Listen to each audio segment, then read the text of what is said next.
Boa noite. Começa agora mais um Brasilianas.org, o programa sobre políticas públicas feito com sua colaboração pela internet. Hoje vamos discutir modelos de gestão pública, as mudanças que o país sofrerá nos próximos anos e como estão sendo definidas as ferramentas gerenciais do Estado, assim como as estratégias e as metas de planejamento público. Apesar de ser uma discussão política, a reforma do Estado também se dá no plano da gestão. A chave para a eficiência do serviço público é definir indicadores de resultados e medir as ações de governo. Para discutir esse assunto, estão aqui no nosso estúdio em São Paulo, Nelson Machado, ex-secretário executivo do Ministério da Fazenda, ex-ministro da Previdência e um dos principais responsáveis pela modernização da Previdência Social.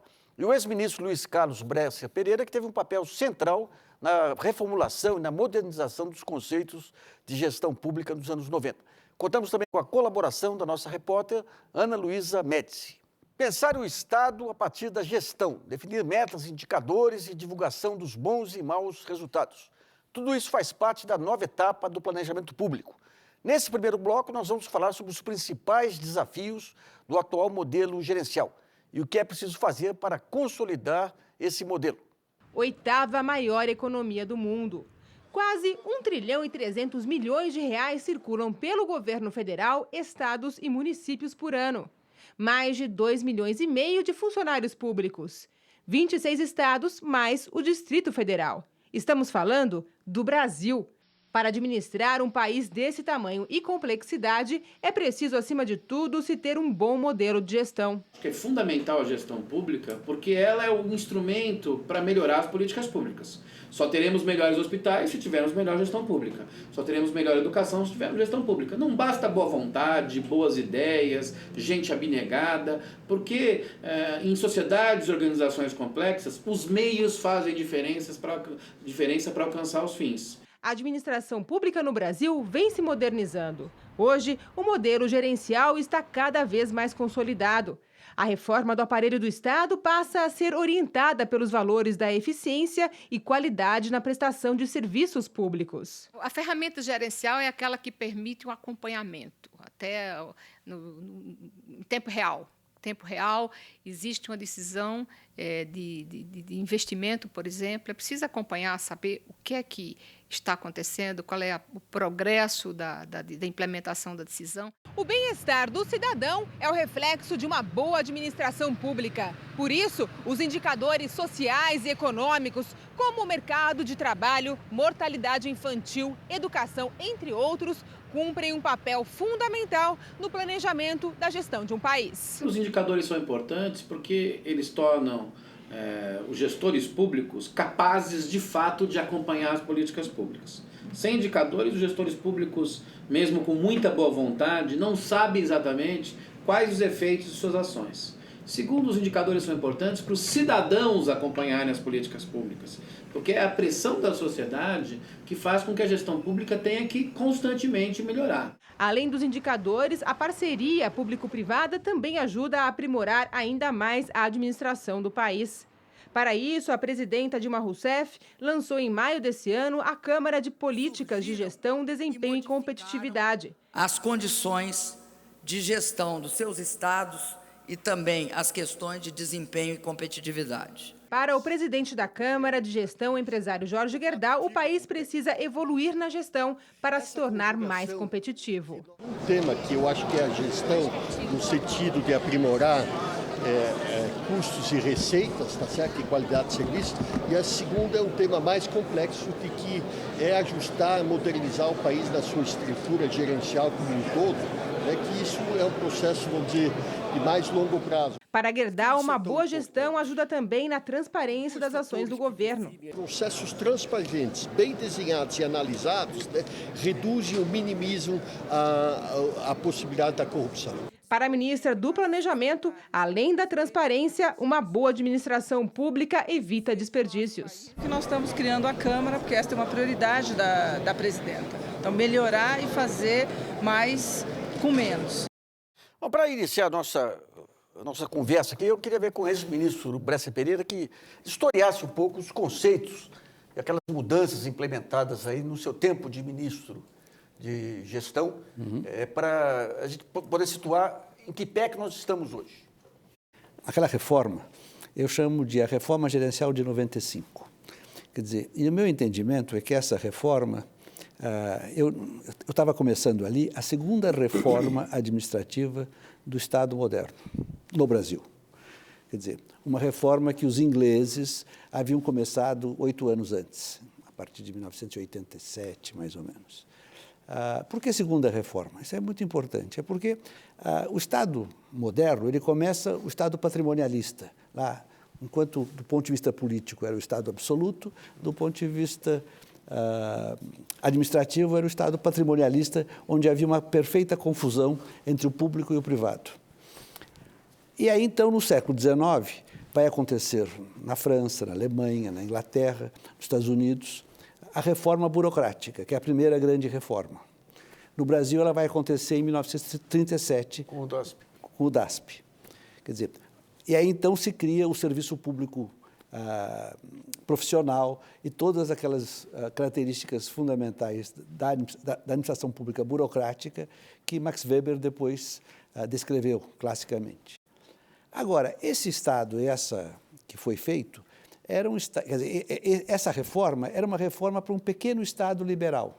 Era um Estado que, sem guerra, representava 5% do PIB. Com guerra, 10%. Quer dizer, era um Estado que tinha 4 ministérios. O Ministério da Fazenda, para arrecadar o dinheiro, o Estado da Guerra, para fazer a guerra ou defender o país. Para gastar o dinheiro. O Ministério da Justiça, para manter a ordem interna, e o Ministério das Relações Exteriores, para eventualmente evitar a guerra. Esses eram os 4 ministérios. Não tinha Ministério da Educação, da Saúde, nada dessas coisas. Quer dizer, aí, no século XX, houve uma mudança muito grande. Quer dizer, especialmente depois da Segunda Guerra Mundial, o Estado, na Europa particularmente, cresceu imensamente e passou a ser o Estado social, ou o Estado do bem-estar social. Agora, em vez de ser um Estado de 5%, 7% do PIB, passou a ser um Estado de 42% do PIB, 45% do PIB, 6 vezes maior. 6 vezes maior em termos de porcentagem do PIB, em termos absolutos, muito maior. Quer dizer, e agora, então, surgia um outro problema. Era preciso que esse Estado fosse eficiente. O Estado liberal bastava ser efetivo, garantir a lei.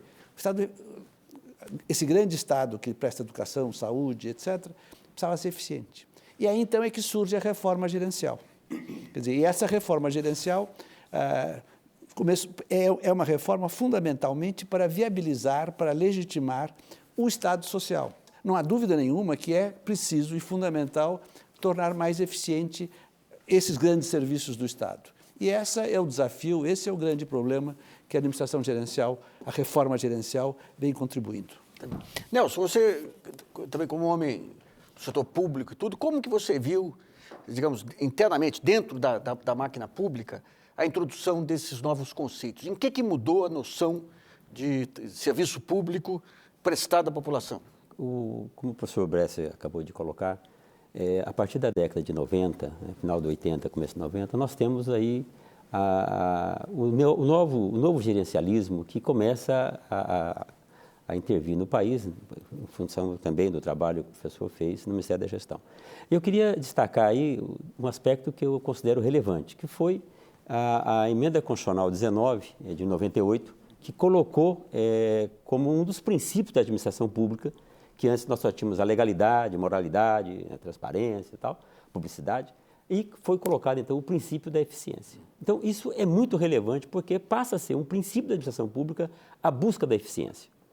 Agora, a busca da eficiência num país complexo como esse nosso é bastante complicado, né? É bastante complicado. Primeiro porque nós tivemos, ao longo dos últimos anos, das últimas décadas, um crescimento da carga tributária, como colocou bem o professor Bresser, bastante acentuado. Estamos hoje em 34%, 35% do PIB. Qual que é a razão dessa carga? É porque nós precisamos fazer alguma maneira de redistribuir renda nesse país. Existem 2 maneiras clássicas de fazer isso. Ou você faz isso via tributação, tributando a renda, tributando a propriedade, fazendo uma tributação mais direta, ou você faz através do lado da despesa. Como no Brasil é muito difícil fazer uma nova reforma tributária, veja o quanto se está penando aqui, né? O Fernando Henrique tentou, o presidente Lula tentou 2 vezes, agora estamos numa outra fase para fazer uma reforma tributária. Como não dá para fazer isso muito rapidamente, o caminho da redistribuição foi através da distribuição de renda via a situação da Previdência Social, Bolsa Família e outros aspectos da rede de proteção social. Agora, um Estado desse tamanho realmente precisa de eficiência. E aí eu acho que nós temos que nos colocar com muita humildade diante dos grandes problemas, que são planejar bem, executar e avaliar, né? Avaliar a execução, coisa que nem sempre é muito fácil, né? Porque a avaliação ela sempre traz dificuldades, não só conceituais, como também práticas, né? Operacionais. Ninguém gosta de ser avaliado, né? Então, vários sistemas já foram tentados e agora eu acho que nós estamos caminhando para ampliar fortemente o modelo de avaliação, né? Buscando, inclusive, didaticamente separar a eficiência, a eficácia e a efetividade. Eu já acho que caminha por aí. Bom, professor, quando o senhor passou pelo setor privado, pelo Pão de Açúcar lá atrás, é da GV, e foi para a área pública para empreender essa reforma. Quais são as figuras novas que foram criadas dentro do funcionalismo público e quais são as diferenças básicas aí entre a gestão pública, a avaliação da gestão pública e da gestão privada? Veja, a reforma gerencial, ela vai buscar na administração de empresas uma série de ideias e de estratégias. Entretanto, a administração pública é muito diferente da administração privada. Para começar, pelo caso do objetivo. Quer dizer, o objetivo da administração de empresas é o lucro da empresa, né, no mercado. Ela está competindo no mercado e precisa de lucro e é muito razoável que o busque de várias maneiras competindo. Enquanto que no setor público não, quer dizer, o Estado existe e os administradores públicos estão lá, né, para atender os interesses públicos. Quando começou a reforma, as pessoas ficaram muito confusas porque, especialmente em relação a mim, porque eles achavam que eu era neoliberal, não? Que eu estava querendo reduzir o tamanho do Estado, que eu estava, enfim. Evidentemente que não se tratava disso. E foi interessante como o que eu estava era o contrário, tentando legitimar, quer dizer, aquele Estado social que estava sendo criado. Quer dizer, porque o Brasil, entre os países em desenvolvimento, é o país, eu acho, que tem um Estado social maior. Porque era antes também o Estado que tinha concentração de renda, desigualdade maior. E quando, no processo da democratização, especialmente na época das diretas já, entre 1980 e 85, estabeleceu-se um grande pacto político aqui nesse país. E esse grande pacto político era um pacto que dizia o seguinte, olha, estamos de acordo, vamos democratizar o país. Segundo, estamos de acordo, este país é muito injusto e precisamos diminuir a desigualdade. Mas como? Não vai ser expropriando ninguém. Não vai ser também, como disse o Machado, tributando progressivamente os mais ricos. Como é que vai ser, então? Vai ser aumentando a despesa social. E foi isso que foi feito. Mas aí eu percebi que para que isso continuasse e fosse garantido, era preciso que houvesse eficiência. E é isso, então, que a administração pública gerencial busca. Então, Nelson, eu queria ver um pouquinho, eu lembro um dos pontos, quando a gente batalhava pela questão dos indicadores nos anos 90, é que os indicadores eles são garantia de continuidade. Ou seja, você tem um indicador lá, muda governo, entra governo, aquele indicador vai amarrar o gestor na busca daquele resultado. E a gente sabe que a política, ela tem um baita varejão aí, que as emendas parlamentares são, digamos, a parte mais visível aí. Você acredita que hoje, com os indicadores, é possível você disciplinar sem desmerecer essas demandas políticas? É possível você ter um planejamento com alguma flexibilidade para atender as demandas, mas que evite, digamos, aquele loteamento das emendas parlamentares? Veja, o modelo de planejamento institucional no Brasil é muito interessante. Nós temos aqui uma prática de orçamento-programa desde a década de 60. Com a Lei 4.320 já foi estabelecido fazer o orçamento, trabalhar por programas, que é uma demanda já feita nos Estados Unidos na década de 40, 50. Enfim, a nossa legislação na década de 60 já era muito nova, muito boa. Aliás, é uma coisa muito interessante, quer dizer, a Lei 4.320, ela é de março de 64. É março? Exatamente. Ela foi votada antes do golpe. E quem foi o pai? era um processo que já fazia mais de 10 anos, que já vinha em discussão no Congresso Nacional, fruto de trabalho do Banco Mundial, etc. Então, já era uma corrente muito importante. E a nossa lei é muito moderna para aquela época. E, aliás, ela é bastante útil até hoje, né? Então, essa lei 420 já colocava com clareza a questão do orçamento-programa, onde se colocasse as metas, os objetivos, os indicadores, enfim. Essa discussão na literatura do orçamento já é bastante antiga. Mas o que acontece hoje? Nós temos um planejamento conhecido, mas há uma dificuldade objetiva de você definir qual é o seu programa de trabalho, quais são os seus objetivos e quais são os indicadores para atingir aqueles objetivos. Isso não é muito simples. Aparentemente é muito conhecido, já estamos muito tempo trabalhando, mas ele não é simples. Por quê? Porque, como disse o professor Bresser, no setor privado é muito simples. Eficiente é fazer da maneira certa e eficaz é fazer a coisa certa e dar lucro. Agora, no setor público, nós temos um complicador. Além de ser eficiente, eficaz, tem que ter a efetividade. E tem que separar o significado de cada um desses. Então, um programa que visa a redução da mortalidade infantil, ele só será efetivo se a mortalidade infantil realmente cair. Senão, ele não é efetivo. Ele será eficaz quando o gestor fez lá a quantidade de vacinações, ou seja, o produto da atividade do Estado for entregue nas quantidades previstas. E eficiente se for num custo razoável, ou o melhor custo possível. Agora, separar esses três indicadores é muito complicado, principalmente porque nós temos a mania no Brasil da totalidade. Né? Mania da totalidade. Todos os programas têm que ter todos os indicadores de todas as coisas. Bom, isso é impossível. É impossível. Há determinados programas que não tem como ter o indicador. Nesses casos, nós temos que ser honestos e reconhecer. Aqui não tem. Porque senão fica todo mundo correndo atrás de burocraticamente colocar um indicador que depois não vai servir para nada. Então, eu acho que é preciso ter clareza e uma discussão bastante tranquila com todo mundo para colocar indicador aonde é possível medir os outputs e medir os impactos efetivos. Tá, filho. Bom, a Ana Luísa selecionou uma questão que está no site brasilianas.org. Como o programa de hoje é gravado, você de casa não vai poder enviar perguntas agora.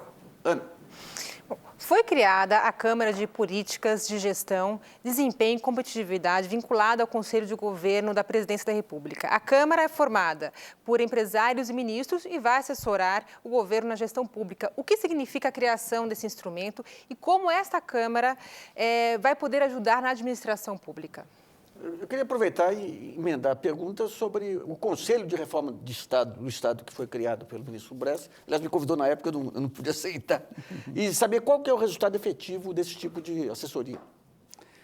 Veja, eu acho que primeiro, né, a gente tem que colocar dois níveis em que se coloca o planejamento e a administração. Quer dizer, um nível é o nível orçamentário. Quer dizer, é o nível dos planos plurianuais, depois, e da final do orçamento.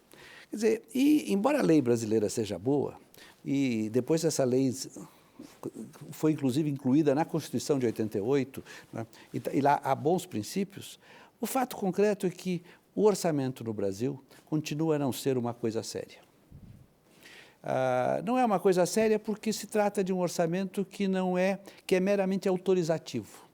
Quer dizer, ele não obriga o executivo a realizar as despesas que estão lá previstas no orçamento. Então, isso é um problema que torna esse planejamento da despesa global do Estado muito deficiente. A gente vai fazer um pequeno intervalo e retomamos esse tema no próximo bloco.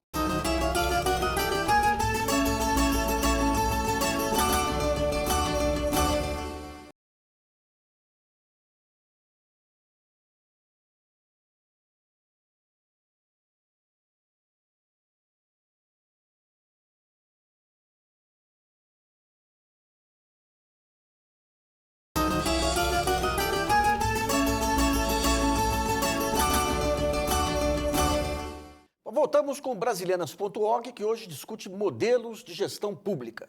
Nesse bloco do programa, o assunto é o plano plurianual como ferramenta gerencial. Para a opinião pública, interessa conhecer o planejamento, as metas e os resultados de programas objetivos e de utilização dos recursos orçamentários. Mas a forma de apresentar os dados sempre foi complexa. oposta ao modelo gerencial. O plano plurianual é a ferramenta básica para se definir as prioridades de governos estaduais e federal para os próximos anos. A questão é como transformar o plano plurianual em ferramenta gerencial de fato. O Plano Plurianual foi regulamentado em 1988 no governo do presidente Fernando Henrique Cardoso. O PPA é elaborado pelo Ministério do Planejamento, Orçamento e Gestão e encaminhado ao Congresso Nacional pelo presidente da República. Através dele, o governo planeja todas as suas ações e o orçamento por um período de 4 anos. O PPA é dividido em planos de ações e cada um deve estabelecer objetivo, órgão responsável pela execução do projeto, valor, prazo de conclusão, fontes de financiamento, entre outros indicadores necessários para a sua realização. O PPA também deve buscar a integração dos poderes federal, estadual e municipal, e destes com o setor privado. A cada ano é realizada uma avaliação do andamento das medidas, o que irá determinar o orçamento do próximo ano. Para o cientista político Fernando Abrúcio, o plano plurianual não tem sido eficiente. Eu acho que o plano plurianual, em grande medida, é uma farsa. Na verdade, a ideia dele original é muito boa, mas ele não tem sido praticado enquanto tal. Quer dizer, de tempos em tempos, as mudanças dos orçamentos ano a ano fazem com que boa parte das prioridades dos planos plurianuais se percam. Já para a diretora do Centro de Gestão e Estudos Estratégicos, o PPA é um avanço. Um marco importante do resgate do planejamento no Brasil, com a visualização, a intensidade cada vez maior do plano plurianual. Novamente, o que nós precisamos é aliar este plano ainda de 4 anos, novamente com a visão estratégica de 10, 20 anos, até 15 anos. O Brasil precisa incorporar na dimensão do PPA, que ainda é de 4 anos, uma visão de longo prazo. Bom, no bloco anterior, o ex-ministro Bresser Pereira estava fazendo algumas colocações aqui que eu queria retomar. Então, Nassif, a ideia do planejamento é uma ideia antiga. Na verdade, ela é anterior à ideia gerencial. É uma ideia dos anos 50, 60, quer dizer, que hoje, infelizmente, perdeu força. E o plano plurianual está dentro desse quadro. E o fato concreto é que ele, a meu ver, funciona muito pouco, né? O plano plurianual não é gerencial no Brasil. Não estão lá colocados quais são os objetivos, quais são os indicadores de desempenho, nada disso. Estão colocadas informações muito gerais. O que houve de interessante foi uma tentativa, na primeira parte do governo Fernando Henrique, de fazer um plano aí, que eu esqueci o nome, que foi o Candir que fez, Avança Brasil, que era... Mas é Paulo Silveira. É o Paulo Silveira, que planejava cerca de 40 principais projetos do governo. Aí, no segundo governo, o Paulo Silveira caiu no grande problema da burocracia pública brasileira, quer dizer, a ideia de ter uma racionalidade perfeita, completa e abrangente, e de 40 passou para quase 400 projetos. Um indicador para cada projeto. Claro que a coisa desmontou-se. No governo Lula, nesse campo, quer dizer, foi o PAC, que é uma coisa que foi razoavelmente bem encaminhada, outra vez na linha do Avança Brasil.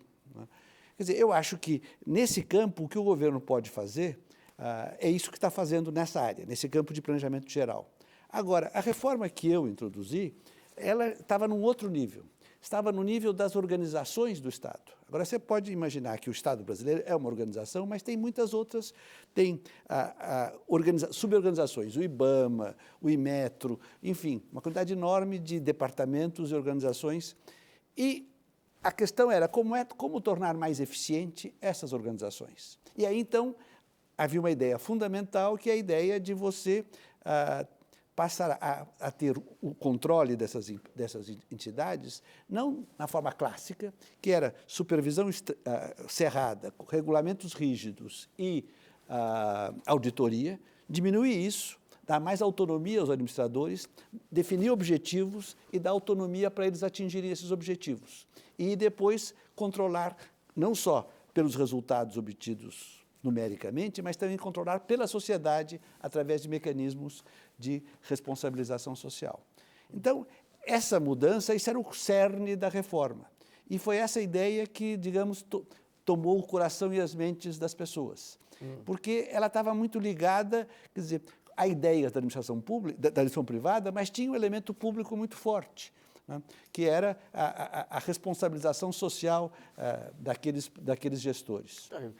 Nelson, eu queria primeiro que você avaliasse, digamos, os desdobramentos aí dessa visão de resultado, até que ponto que isso conseguiu desburocratizar ou não o Estado brasileiro. Nós temos muita dificuldade na questão do planejamento. Uma das questões que eu acho relevante é a dificuldade de cumprir, obviamente, o plano plurianual e depois o orçamento, porque o orçamento depois é anual. E, em tese, ele deve derivar do plano plurianual. Mas, muitas vezes, você acaba tendo despesas ou programas que fogem um pouco do plano plurianual. Mas a questão mais relevante que eu queria tocar aqui é que, durante as últimas décadas, o plano plurianual, principalmente depois de 88, quando ele foi instaurado efetivamente, colocado como uma exigência legal, o plano plurianual ele estava amarrado nos conceitos de programa, projeto e atividade. Então,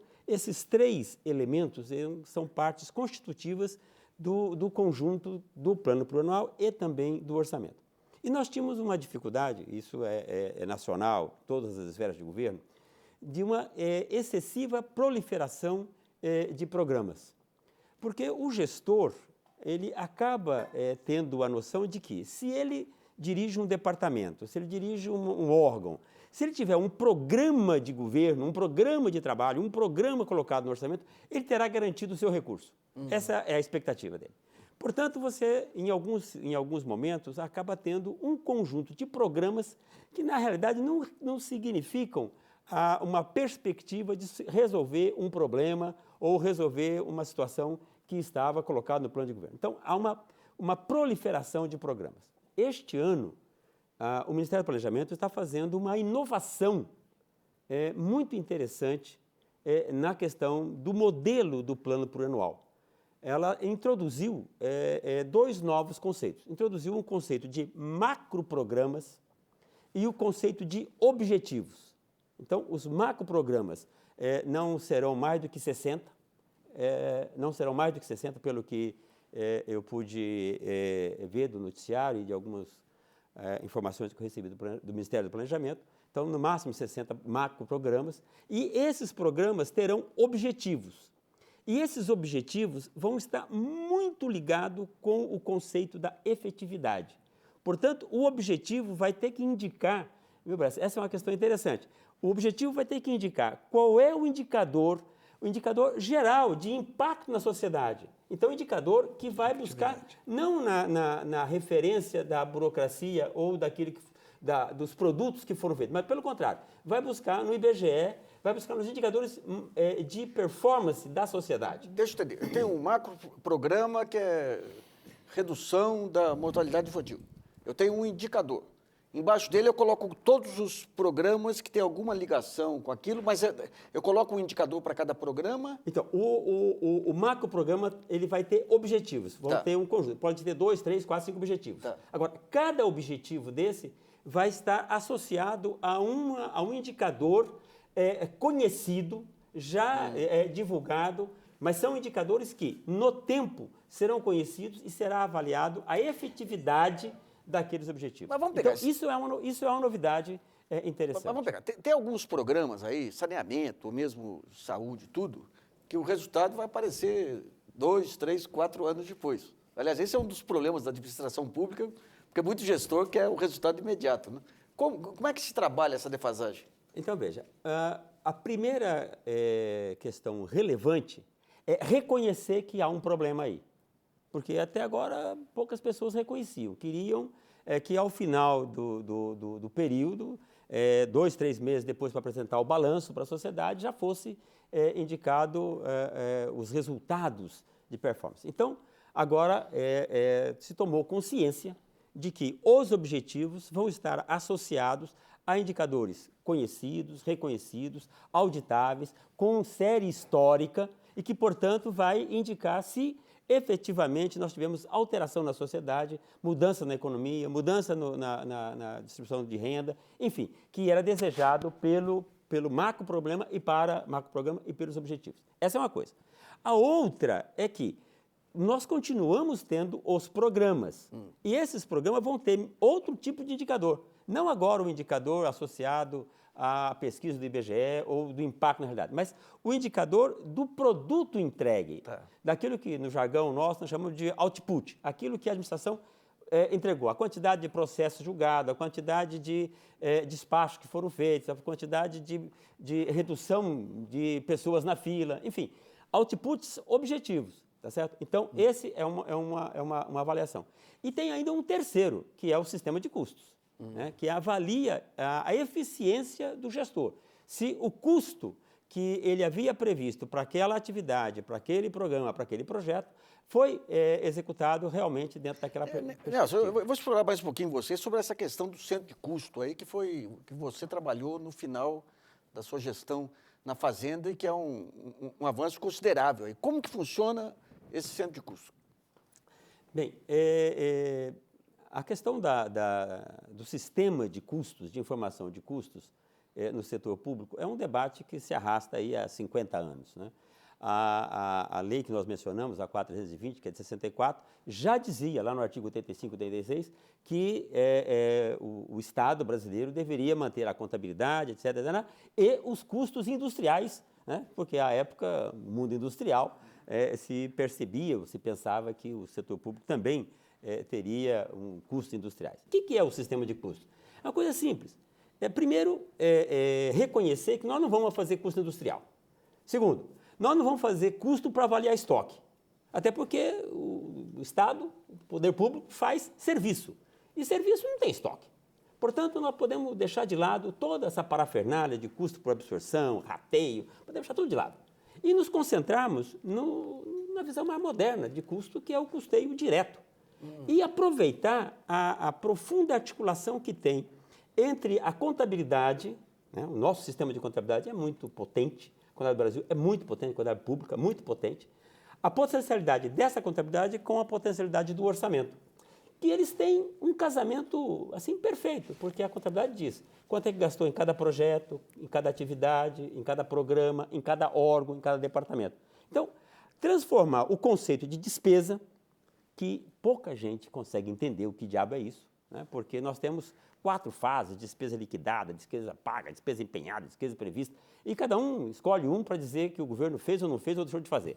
Então, se a gente trabalha com o conceito de custo, que é simplesmente aquilo que foi consumido no processo de produzir um bem ou serviço para a sociedade, então isso é o custo. Não importa se pagou, se não pagou, se vai pagar, não importa se tem resto a pagar, não importa quanto é que custou aquele serviço. É isso que o sistema se propõe a fazer.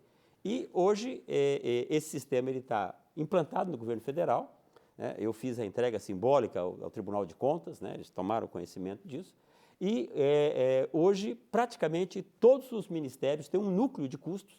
Mais recentemente, já nesta gestão da presidente Dilma, a Secretaria da Fazenda, o secretário do Tesouro, criou grupos de custo, agora formalmente, em cada ministério, como era o grupo gestor e tal, em cada ministério tem um núcleo que é responsável por avaliar e fazer a exposição do sistema de custo. Bom, vamos mais uma questão que a Ana Luísa selecionou do site brasilianas.org. Ana. Gestão é um termo já usado na iniciativa privada. Podemos dizer que a administração pública está se aproximando da privada cada vez mais? Eu acho que, historicamente, é o seguinte: inicialmente, a administração de empresas, isso lá por volta de 1900, no tempo do Taylor e do Fayol, foi aprender com a administração pública e trouxe as ideias da administração pública para a administração privada. Aí, quase 100 anos depois, a partir dos anos 80, foram-se buscar algumas ideias. Por exemplo, essa maravilha que o Machado acaba de nos contar sobre o sistema de custo direto, etc., isso é coisa do setor privado, né? Que, então, está sendo trazido para o setor público. Maravilha, não é? Agora, o que eu acho que é mais importante os telespectadores perceberem nesse processo é que aqui à minha esquerda, não é, tem um servidor público. Não é? Ele pode ser outras coisas, mas ele é fundamentalmente um servidor público. Quer dizer, e notável. Quer dizer, e toda a lógica dessa reforma, ela pressupõe que haja bons administradores. Quer dizer, toda a lógica neoliberal é que os administradores públicos só estão preocupados em ganhar dinheiro e se aproveitar das coisas. Isso é falso. Né? Quer dizer, e o Machado é o exemplo vivo. Eu que não sou administrador público, eu só estive lá durante algum tempo, eu sou professor da GV e fui administrador de empresas, mas para mim era fundamental na reforma você poder contar com uma alta administração pública realmente voltada para o interesse público. O empreendedor público, que é Isso. a figura rara. Bom, nós vamos fazer um intervalo e voltamos daqui a pouco.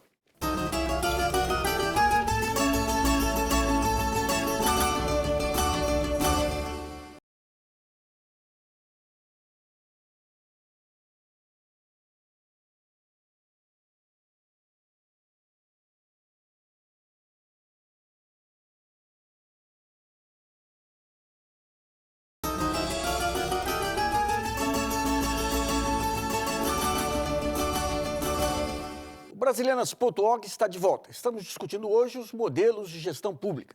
Nesse bloco do programa, vamos falar sobre a importância da opinião pública no planejamento. Além de integrar programas de governo, ministérios, estabelecer metas claras para a União, estados e municípios, o novo modelo de gestão deve ter bases de dados sólidas. No caso do Plano Plurianual Federal, o IBGE, que é o Instituto Brasileiro de Geografia e Estatística, como vocês já ouviram, estará no centro com dados gerais de todo o país. Mas para dados objetivos setoriais, serão necessários bancos de dados específicos, como, por exemplo, o DataSUS para a saúde. E para completar o cenário, há também a importante atuação das conferências nacionais. É através dela que diversos segmentos da sociedade civil discutem, em conjunto com o poder público, propostas para a construção de políticas. Bom, nos últimos anos, um dos grandes feitos da administração pública foi o fim das filas da Previdência. O responsável é o Nelson Machado. Eu queria que você narrasse essa sua experiência, Nelson, e como que entra essa questão da avaliação do público sobre os serviços da Previdência. Veja, Nassif, essa pergunta dá oportunidade para colocar um dos aspectos importantes da gestão. A gestão pública, como qualquer outra gestão, precisa ter foco. Esse é um dos aspectos, né? Não adianta a gente ter tecnologia de informação, ter funcionário comprometido, capacitado, bem remunerado, se você não tiver foco. Qual é o foco? Isso é fundamental. Então, a questão da Previdência, quando o presidente Lula me convidou para ser ministro, eu perguntei, bom, qual é a missão? O que é para fazer? Como bom funcionário público, não é, Bressa? Primeira coisa que você pergunta, tá bom, chefe, o que é para fazer? E o presidente foi muito claro, né? O que nós queremos é que você combata as filas e as fraudes.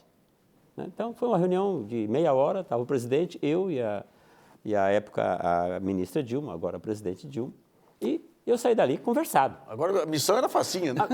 Não, bem, mas pelo menos estava muito claro. Então, veja, nós tivemos a oportunidade de, tendo um mandato claro do presidente, de colocar em prática vários aspectos da boa gestão pública, da administração pública. Então, o primeiro foi recurso para investir em tecnologia de informação, primeiro caso. Segundo, autonomia para criar um modelo meritocrático, eu acho que esse talvez seja a pedra de toque, um modelo meritocrático para nomear os chefes de agência. Porque uma organização do tamanho do INSS, com milhares de agências, se você não tem um caráter meritocrático para nomear o chefe de agência, você não tem como controlar, não tem como coordenar. Então, nós fizemos um plano estratégico, né, juntamente com os funcionários da Previdência, os funcionários do INSS, e colocamos isso como uma premissa. Então, a primeira questão foi, fizemos um concurso, né, para ser chefe de agência. Um banco de dados, na realidade, um concurso interno. Um concurso interno. Quais os critérios? Primeiro, conhecimento. Então, um concurso interno de conhecimento. O sujeito conhecia a legislação, se conhecia alguma coisa de administração, se conhecia a maneira de atender o cliente, o contribuinte, enfim, esse conceito. Isso gerou um banco de dados e esse banco de dados depois era utilizado quando nós íamos preencher as chefias de agência. Então, foi feito um decreto, uma portaria, e o modelo era simples, mais ou menos como faz o Exército Brasileiro, né? Ele, quando tem um posto para ser preenchido na Bahia, ele manda um carioca. Quando tem um posto para ser preenchido no Amazonas, ele manda um gaúcho. Quando tem um posto para preencher lá em Fortaleza, ele manda um acreano.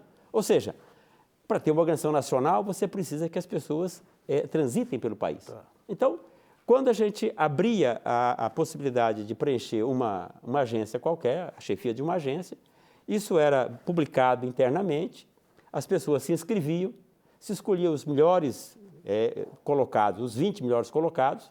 Esses 20 melhores colocados eram levados a Brasília, participavam de uma mesa redonda, de um trabalho de discussão em grupo, etc., etc. E, a partir disso, nós tirávamos uma lista de 5. E esses 5, um deles depois era escolhido desse trabalho. Então, eu lembro dos anos 90, a primeira vez que teve uma medição de eficiência de agências do INSS, o indicador era o seguinte: o tempo que levava, o tempo médio para você entrar com a papelada e sair com a aposentadoria. Eu até fiz um carnaval na minha coluna lá, e daí ganhou uma agência lá do Rio Grande do Sul. Daí eles mandaram um e-mail para mim, nem lembro se era e-mail, se era carta ainda, mandaram um e-mail dizendo o seguinte: pô, ganhamos, mas o que nós ganhamos com isso? Mas veja, Nassif, do que eu estava te falando. Quer dizer, então, essa foi a meritocracia para definir o gerente de agência. Aí tem uma coisa objetiva. É um ponto objetivo importante que acho que ajudou a parte de tecnologia de informação e o comprometimento. Agora, a questão da medição é fundamental. Então, a primeira medição que nós fizemos de fila foi saber, bom, quantas pessoas estão na fila na hora que a agência abre. Nós criamos uma medida. Qual era a medida? Era cada agência, quando abrisse a porta, tinha que um funcionário ir lá e contar quantos caras estavam na fila. Tá certo? E isso era enviado, então, para Brasília, e aí fazia uma somatório, e a gente acompanhava isso diariamente. Nas primeiras medições, nós tínhamos 120 mil pessoas na fila. Era muita gente, realmente era uma coisa assim impressionante. E o comprometimento do funcionalismo, Bresser, na hora de resolver essa questão, quando ele assume que esse é um problema dele, é uma coisa inimaginável. Eu acho que foi Recife. Os funcionários criaram lá um negócio importante, que era o comando da madrugada. Eles iam para a fila de madrugada, funcionário público, e dizer para o cara: olha, você está aqui na fila, por que você não vai no telefone e não liga o 135 para fazer o seu agendamento? Ele não sabia fazer isso, ele não conhecia. Aliás, não pudemos fazer a propaganda porque já chegou a época do ano eleitoral, 2005, 2006, então não deu nem para fazer a campanha. A campanha do 135, que é o telefone para fazer o agendamento, não foi possível. Então, esses funcionários fizeram isso. Então, hoje, praticamente essa fila realmente desapareceu. E um dia desse, o ano passado, o presidente do INSS me ligou e disse: olha, Machado, estou te ligando para te matar de inveja, o Valdir Simão, porque agora eu estou sentado aqui na minha mesa, eu tenho um painel e eu sou capaz de saber, em cada agência, quem está na agência, o que é que está fazendo e em quanto tempo vai ser atendido. Então, é uma revolução. Bresser, quando você entra lá no Ministério da Administração, tinha um perfil de funcionalismo público. Quem que estava faltando? Eu sei que você criou o gestor, era o gestor público? Não, eu não cheguei a criar o gestor público. Já existia. A carreira de gestor público tinha sido criada logo depois da Constituição de 88, em 89. E tinha sido feita um concurso público e tinham sido admitidos 100 gestores. E depois suspendeu-se a realização de concursos para gestores, e além do que havia em relação aos concursos públicos de um modo geral, havia uma imensa confusão. A prática mais comum era que você fazia um concurso para Receita, por exemplo, aprovava 5.000 pessoas e depois ia chamando, na medida que houvesse vagas, até um certo momento em que, de repente, o governo resolvia que estava cancelado aquele concurso e talvez fosse feito outro. Quer dizer, eu disse: não vai ser assim. Então, eu retomei a carreira de gestor e, além de retomar a carreira de gestor, eu defini que nós teríamos concursos públicos para todas as carreiras de Estado todos os anos. Isso prevista em portaria. Não foi fácil fazer isso, porque o hábito era totalmente diferente. E os concursos seriam feitos seletivos e não aprovativos, de forma que, para esta carreira, neste ano, tem 50 vagas, tem 100 vagas, tem 200 vagas. Quem foi aprovado é como em vestibular, muito simples. Quem está entre os primeiros classificados foi aprovado. Quem ficou para fora, faça concurso no ano que vem. Isso foi implantado, continua funcionando desde então, e é uma maravilha, porque hoje nós estamos selecionando um grupo de jovens para gestores, para o Tesouro, para o orçamento, para vários setores, para a Receita, quer dizer, como se fazia antes só para 4 carreiras. As 4 carreiras eram a diplomacia, a Marinha, a Aeronáutica e o Exército. Agora não, toda a burocracia brasileira está funcionando de acordo com essa lógica, e isso é uma revolução. Bom, vamos a outra pergunta que a Ana Luísa selecionou entre os comentários postados no site brasilianas.org. Ana. Como o cidadão comum pode participar e entender mais a gestão pública? Falta um pouco de transparência ainda?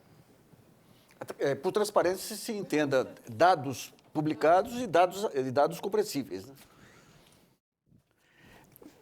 Bom, eu acho que sempre falta transparência, mas, quer dizer, e o objetivo dos indicadores, o objetivo dessa ideia de administrar por resultados, quer dizer, é que você precisa de transparência. Agora, eu quero falar uma outra coisa. Manda quer bala. dizer, é que, veja, na reforma gerencial de 1995, nessa segunda reforma do Estado moderno, né, nós estamos discutindo apenas uma parte, todo o tempo, que é a parte de você descentralizar, dando mais autonomia e mais responsabilidade para o gestor, né, e cobrando resultados contratados em termos de objetivos, indicadores, como o Machado colocou muito bem. Isso é uma parte. Mas há uma outra parte, que é a parte que eu chamo de estrutural, e que é fundamentalmente, e que se substancializou fundamentalmente aqui no Brasil, nas organizações sociais. E também deveria ter sido nas agências executivas. As agências executivas eu não consegui desenvolver, mas as organizações sociais eu consegui ter uma lei e isso vem se desenvolvendo pelo Brasil afora. E essa é uma mudança estrutural. Por que quer dizer fundamentalmente a organização social?